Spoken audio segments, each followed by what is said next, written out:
Welcome back to Xylem banking. 500 വേക്കൻസീസുമായിട്ട് national insurance company limited assistant പോസ്റ്റിന്റെ notification കഴിഞ്ഞ ദിവസം ഔട്ടായി. അപ്പോൾ കഴിഞ്ഞ പ്രാവശ്യം എത്രയായിരുന്നു കട്ട് ഓഫ്, ഈ പ്രാവശ്യത്തെ ഒരു സേഫ് അറ്റംപ്റ്റ് എത്രയാണ്, ഇങ്ങനെ കുറെ അധികം ഡൗട്ട്സ് നിങ്ങളുടെ മനസ്സിലുണ്ടായിരിക്കും. സോ അതുകൊണ്ട് തന്നെയാണ് പ്രീവിയസ് ഇയർ കട്ട് ഓഫ് അനാലിസിസുമായിട്ട് ഞാൻ ഇന്ന് എത്തിയിട്ടുള്ളത്. NICL അസിസ്റ്റന്റ് എന്ന് പറയുന്നത് നമുക്കൊരു ക്ലർക്ക് പോസ്റ്റിന് ഇക്വലന്റ് ആയിട്ടുള്ള ഒരു പോസ്റ്റാണ് NICL അസിസ്റ്റന്റ് എന്ന് പറയുന്നത്. അപ്പോൾ നമുക്ക് എക്സാം എന്ന് പറയുന്നത് ഒത്തിരി ടഫായിട്ടുള്ള ഒരു എക്സാം ഒന്നും അല്ല. അതായത് നമ്മളിപ്പം ബാങ്ക് എക്സാമിന്റെ അതേ സിലബസിൽ നമുക്ക് പഠിച്ചെഴുതാൻ പറ്റുന്ന ഒരു എക്സാം ആണ്.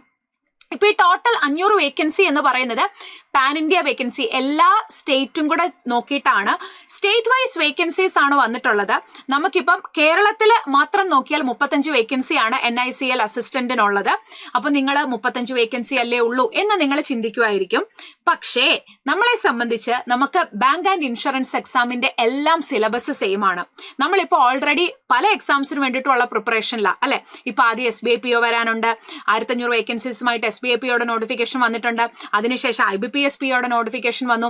അത് എന്തായാലും 7000+ വരും. ഇപ്പം 6751 ആണ് വേക്കൻസി. പക്ഷെ ചില ബാങ്കുകൾ റിപ്പോർട്ട് ചെയ്തിട്ടില്ല. അപ്പൊ ഉറപ്പായിട്ടും അത് ഇനിയും നമ്പർ ഓഫ് വേക്കൻസീസ് കൂടും. അപ്പോ അതേ സിലബസ് തന്നെയാണ് നമ്മളുടെ NICL എക്സാമിനും. അപ്പൊ അതിന് വേണ്ടിയിട്ട് ഓൾറെഡി നമ്മൾ പ്രിപ്പറേഷനിലാണ്. സോ ഉറപ്പായിട്ടും ഈ എക്സാംസ് എല്ലാവരും എഴുതണം. കാരണം 35 വേക്കൻസിയേ ഉള്ളൂ എന്ന് വിചാരിച്ച് ഒരിക്കലും നിങ്ങൾ എന്ത് ചെയ്യാതിരിക്കരുത്, എഴുതാതിരിക്കരുത്. നമുക്ക് ഏത് സ്റ്റേറ്റിലേക്ക് വേണമെങ്കിലും അപ്ലൈ ചെയ്യാം. പക്ഷെ ഒരു കാര്യം ശ്രദ്ധിച്ചോണം, അപ്ലൈ ചെയ്യുന്ന സ്റ്റേറ്റിലെ ഭാഷ നമുക്ക് അറിവുണ്ടായിരിക്കണം. ഓക്കെ, റീജിയണൽ ലാംഗ്വേജ് ടെസ്റ്റ് ഉറപ്പായിട്ടും ഉണ്ടായിരിക്കും. കാരണം അവിടുത്തെ ആൾക്കാരുമായിട്ട് നമുക്ക് കമ്മ്യൂണിക്കേറ്റ് ചെയ്യാനുള്ള ഒരു കഴിവുണ്ടോ എന്നുള്ളത് ഉറപ്പായിട്ടും അവര് ടെസ്റ്റ് ചെയ്യും. ഓക്കെ, അപ്പൊ നോക്കിയാലോ നമുക്കൊന്ന്. NICL അസിസ്റ്റന്റ് ഇപ്പൊ ഞാൻ പറഞ്ഞു, നമ്മുടെ ബാങ്കിന്റെ ക്ലർക്ക് എക്സാം പോലെ തന്നെ 3 കടമ്പയാണ് നമുക്ക് കടക്കാനുള്ളത്. ഒരു പ്രിലിംസ് എക്സാം ഉണ്ട്, ഒരു മെയിൻസ് എക്സാം ഉണ്ട്, regional language test, that is what is language proficiency test. ഏത് സ്റ്റേറ്റിലേക്കാണോ അപ്ലൈ ചെയ്യുന്നത് അവിടുത്തെ ഭാഷ നമുക്ക് അറിവുണ്ടോ എന്ന് അവര് ടെസ്റ്റ് ചെയ്യും. ഓക്കെ, ദെൻ പ്രിലിംസിനാണെങ്കിൽ നമ്മുടെ സെയിം ബാങ്ക് എക്സാമിന്റെ അതേ പാറ്റേൺ തന്നെയാണ് എക്സാം വരുന്നത്. നമുക്ക് ഇംഗ്ലീഷിന് 30 ക്വസ്റ്റ്യൻ 30 മാർക്ക്, സെക്ഷണൽ ടൈമിംഗ് ഉണ്ടായിരിക്കും 20 minutes. And numerical ability 35 question 35 mark 20 minute. Again reasoning 35 question 30 mark 20 minute. Total 1 അവർ ആണ്. 60 മിനിറ്റ് ആണ് നമ്മുടെ പ്രിലിംസിന്റെ എക്സാം ടൈം എന്ന് പറയുന്നത്. ഓരോന്നിനും സെക്ഷണൽ ടൈമിംഗും ഉണ്ടായിരിക്കും. ഓക്കെ, മെയിൻസിലേക്ക് വരുമ്പോൾ എക്സ്ട്രാ 2 സബ്ജക്റ്റ് കൂടെ നമുക്കിവിടെ പഠിക്കാനായിട്ടുണ്ട്. അതായത് നമ്മുടെ റീസണിംഗ് ടോട്ടൽ 40 ക്വസ്റ്റ്യൻ 40 മാർക്ക്, കിട്ടുന്ന സമയം എന്ന് പറയുന്നത് 30 മിനിറ്റ് മാത്രമായിരിക്കും. ജനറൽ അവയർനെസ് പ്ലസ് ബാങ്കിങ് അവയർനെസ്സിന് 40 ക്വസ്റ്റ്യൻ 40 മാർക്ക്, സമയം 15 മിനിറ്റ് മാത്രമായിരിക്കും ഉണ്ടായിരിക്കുക. Then numerical ability, that means quantitative aptitude, അത് 40 ക്വസ്റ്റ്യൻ 40 മാർക്ക് 30 മിനിറ്റ് ആണ് time. Then English language again 40 questions 40 marks 30 minutes മാത്രമായിരിക്കും ടൈം കിട്ടുക. Then കമ്പ്യൂട്ടറിന്റെ ടെസ്റ്റ് ഉണ്ട്, സെപ്പറേറ്റ് ആയിട്ട് കമ്പ്യൂട്ടറിന്റെ. അത് നമ്മുടെ മെമ്മറി ബേസ്ഡ് ക്വസ്റ്റ്യൻസ് ഒക്കെ നോക്കിക്കഴിഞ്ഞാൽ ഇപ്പൊ നമുക്ക് വരാൻ പോകുന്ന RRB എക്സാമിനും സെപ്പറേറ്റ് ആയിട്ട് കമ്പ്യൂട്ടറിന്റെ ഒരു സെക്ഷൻ നമുക്ക് മെയിൻസ് എക്സാമിന് ഉണ്ടാകും. ഇവിടെ 40 ക്വസ്റ്റ്യൻ 40 മാർക്ക് 15 മിനിറ്റ് ആണ് ടൈം. ടോട്ടൽ നമുക്ക് 120 മിനിറ്റും, ടോട്ടൽ നമ്പർ ഓഫ് ക്വസ്റ്റ്യൻസ് 200ഉം, ടോട്ടൽ മാർക്സും 200-ലായിരിക്കും. അപ്പൊ പ്രിലിംസ് എന്ന് പറയുന്നത് 100-ലും മെയിൻസ് എന്ന് പറയുന്നത് 200-ലും ആയിരിക്കും നമ്മളുടെ സ്കോർ വരിക. മെയിൻസ് ക്വാളിഫൈ ചെയ്ത് കഴിഞ്ഞാൽ ഷുവർ ആയിട്ട് നമുക്ക് ജോലി കിട്ടും. പിന്നെ ഒരു കാര്യമുണ്ട്, ലാംഗ്വേജ് പ്രൊഫഷൻസി ടെസ്റ്റ് ഉണ്ട്, റീജിയണൽ ലാംഗ്വേജ് ടെസ്റ്റ് ഉണ്ട്.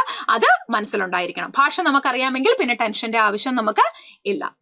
ഓക്കെ, എപ്പോഴും ഞാൻ പറയുന്ന ഒരു കാര്യമാണ്, നമ്മുടെ വേക്കൻസി മാത്രമല്ല കട്ട് ഓഫ് തീരുമാനിക്കുന്നത് അല്ലെ. എപ്പോഴും ഞാൻ റിപ്പീറ്റ് ചെയ്ത് പറയുന്ന ഒരു കാര്യമാണ്, നമ്പർ ഓഫ് വേക്കൻസി, ഓരോ സ്റ്റേറ്റിലും എത്ര വേക്കൻസി ഉണ്ട് അത് കട്ട് ഓഫിനെ ബാധിക്കുന്ന ഒരു കാര്യമാണ്. പക്ഷെ അത് മാത്രമല്ല, എക്സാമിന്റെ ലെവൽ എന്താണെന്നുള്ളത് ഉറപ്പായിട്ടും കട്ട് ഓഫിനെ ബാധിക്കുന്ന ഒരു കാര്യമാണ്.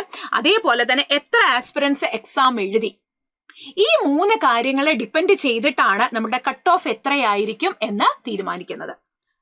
വേക്കൻസി, അതേപോലെ തന്നെ എക്സാമിന്റെ ലെവൽ എന്താ. ഇപ്പൊ പല ഷിഫ്റ്റിലായിട്ടായിരിക്കും എക്സാം നടക്കുക. ചില ഷിഫ്റ്റ് നല്ല ഡിഫിക്കൽട്ട് ആയിരിക്കും, ചില ഷിഫ്റ്റ് ഈസി ആയിരിക്കും. അപ്പോൾ നോർമലൈസേഷൻ ഉറപ്പായിട്ടും ഉണ്ടാകും. അതേപോലെ തന്നെ എത്ര പേര് എക്സാം എഴുതി എന്നതും കട്ട് ഓഫിനെ ഡിപ്പെൻഡ് ചെയ്യുന്ന ഒരു ഫാക്ടറാണ്. അപ്പോൾ വേക്കൻസി മാത്രം നോക്കിയിട്ട് ഒരിക്കലും നമ്മൾ എന്ത് ചെയ്യാനായിട്ട് പാടില്ല, ഇന്ന സ്റ്റേറ്റിൽ അപ്ലൈ ചെയ്യണം എന്ന് തീരുമാനിക്കാനായിട്ട് പാടില്ല. അല്ലെങ്കിൽ കട്ട് ഓഫ് അതിനെ മാത്രമല്ല ഡിപ്പെൻഡ് ചെയ്യുന്നത്. ഓക്കെ ആണ്. എങ്കിൽ നമുക്ക് 2025 NICL നോട്ടിഫിക്കേഷൻ ഇല്ലായിരുന്നു. 2024 NICL നോട്ടിഫിക്കേഷൻ തൊട്ട് മുന്നിലത്തെ വർഷം നമുക്ക് എക്സാം നടന്നിട്ടുണ്ടായിരുന്നത്. അപ്പൊ ആ വർഷത്തെ കട്ട് ഓഫ് നമുക്കൊന്ന് നോക്കാം. ഹയസ്റ്റ് കട്ട് ഓഫ് നോക്കാം, അതേപോലെ തന്നെ എക്സ് സർവീസ് ആസ്പിറൻസിന്റെയും കട്ട് ഓഫ് നോക്കാം. ക്ലർക്കിന് ഇക്വലന്റ് ആയിട്ടുള്ള ഒരു പോസ്റ്റ് ആയതുകൊണ്ട് നമുക്ക് എക്സ് സർവീസ് ആസ്പിറൻസിനും എന്ത് ചെയ്യാൻ പറ്റും, അപ്ലൈ ചെയ്യാനായിട്ട് പറ്റും. അത് നമുക്ക് ഡീറ്റെയിൽഡ് ആയിട്ടൊന്ന് നോക്കിയാലോ. 2024 NICL നോട്ടിഫിക്കേഷൻ വന്നപ്പോഴും 35 വേക്കൻസി ആയിരുന്നു കേരളത്തിൽ ഉണ്ടായിരുന്നത്. ഓക്കെ, ആ 35 വേക്കൻസി കേരളത്തിൽ ഉണ്ടായിരുന്ന വർഷം, അതായത് 2024 നമ്മുടെ പ്രിലിംസിന്റെ കട്ട് ഓഫ് പോയത് 86.50 ആയിരുന്നു. 86.5 ഔട്ട് ഓഫ് 100 ആണ് ഞാൻ ഈ പറയുന്നത്. ക്ലർക്കിന് ഇക്വലന്റ് ആയിട്ടുള്ള ഒരു എക്സാം ആയതുകൊണ്ട് തന്നെ നമുക്ക് എക്സാമിന്റെ ലെവൽ എന്ന് പറയുന്നത് ഭയങ്കര എളുപ്പമാണ്. മെമ്മറി ബേസ്ഡ് ക്വസ്റ്റ്യൻസുമായിട്ട് ഉറപ്പായിട്ടും വരാം. നിങ്ങൾക്ക് മെമ്മറി ബേസ്ഡ് ക്വസ്റ്റ്യൻസ് വേണം, ഓരോ സബ്ജക്റ്റിന്റെയും മെമ്മറി ബേസ്ഡ് ക്വസ്റ്റ്യൻസ് വേണം എന്നുണ്ടെങ്കിൽ ഉറപ്പായിട്ടും നിങ്ങൾ താഴെ കമന്റ് ചെയ്യുക. ഓക്കെ, അപ്പൊ ഇവിടെ 86.5 ആയിരുന്നു 2024 NICL കട്ട് ഓഫ്. അപ്പൊ ഞാൻ ഇവിടെ കൊടുത്തിരിക്കുന്ന ഹയസ്റ്റ് കട്ട് ഓഫ് എന്ന് പറഞ്ഞാൽ, ഇപ്പൊ നമ്മൾ പറഞ്ഞു സ്റ്റേറ്റ് വൈസ് വേക്കൻസീസ് ആണ്, എല്ലാ സ്റ്റേറ്റിലും ഡിഫറെന്റ് കട്ട് ഓഫ് ആയിരിക്കും വരിക. എല്ലാ സ്റ്റേറ്റും കൂടെ നോക്കുമ്പോൾ ഏറ്റവും ഹയസ്റ്റ് കട്ട് ഓഫും എത്ര തന്നെയായിരുന്നു, 86.5 കേരളത്തിലെ തന്നെയായിരുന്നു ആ വർഷത്തിലെ ഏറ്റവും ഹയസ്റ്റ് കട്ട് ഓഫ് എന്ന് പറയുന്നത്.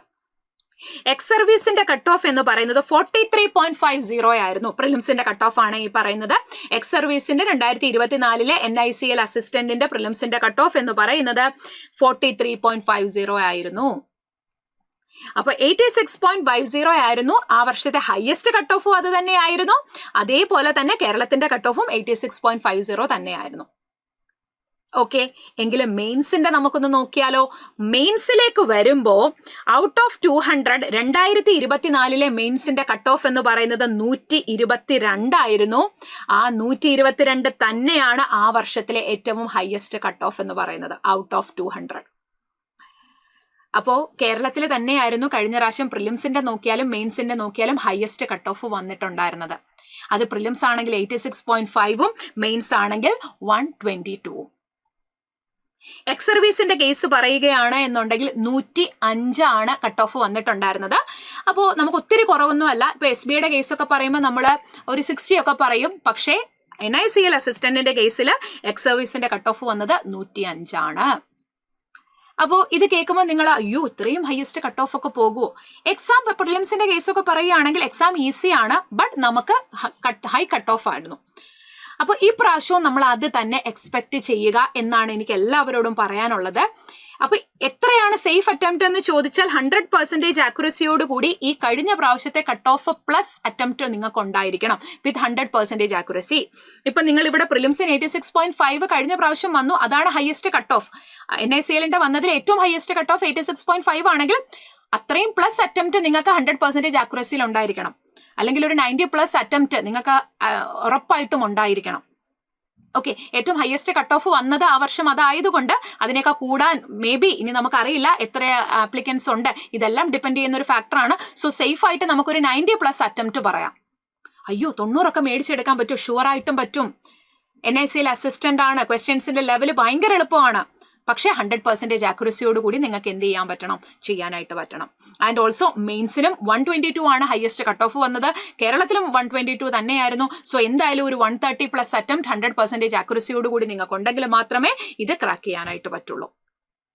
ഓക്കെ, അപ്പോൾ ഇതിലിപ്പോൾ നമ്മൾ ടെൻഷൻ ആകുക ഇതൊന്നും അല്ല നമ്മൾ ചെയ്യേണ്ടത്.